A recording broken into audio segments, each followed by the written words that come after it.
રાજ્યમાં ખૂબ જ મહત્વના એવા રવિ પાકના વાવેતરના આંકડાઓ રાજ્ય સરકારે જાહેર કર્યા છે, જે મુજબ ગુજરાતના કુલ 40,77,000 હેક્ટર વિસ્તારમાં રવિ પાકનું વાવેતર કરવામાં આવ્યું છે।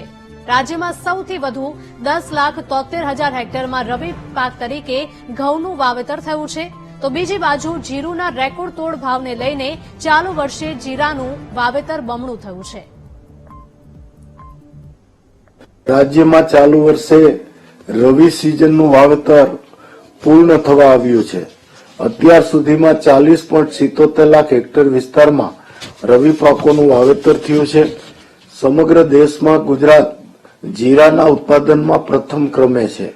ગયા વર્ષે જીરાનું વાવેતર 2.61 લાખ હેક્ટરમાં થયેલું હતું, પણ ચાલુ વર્ષે જીરાના ભાવો ખેડૂતોને રેકોર્ડ બ્રેક મળતા એના ઉત્પાદનમાં બમણો વધારો એટલે કે ચાલુ વર્ષે 5.30 લાખ હેક્ટરમાં વાવેતર થયું છે, એટલે કે 202% જેટલું વાવેતર ચાલુ વર્ષે જીરાનું થયું છે।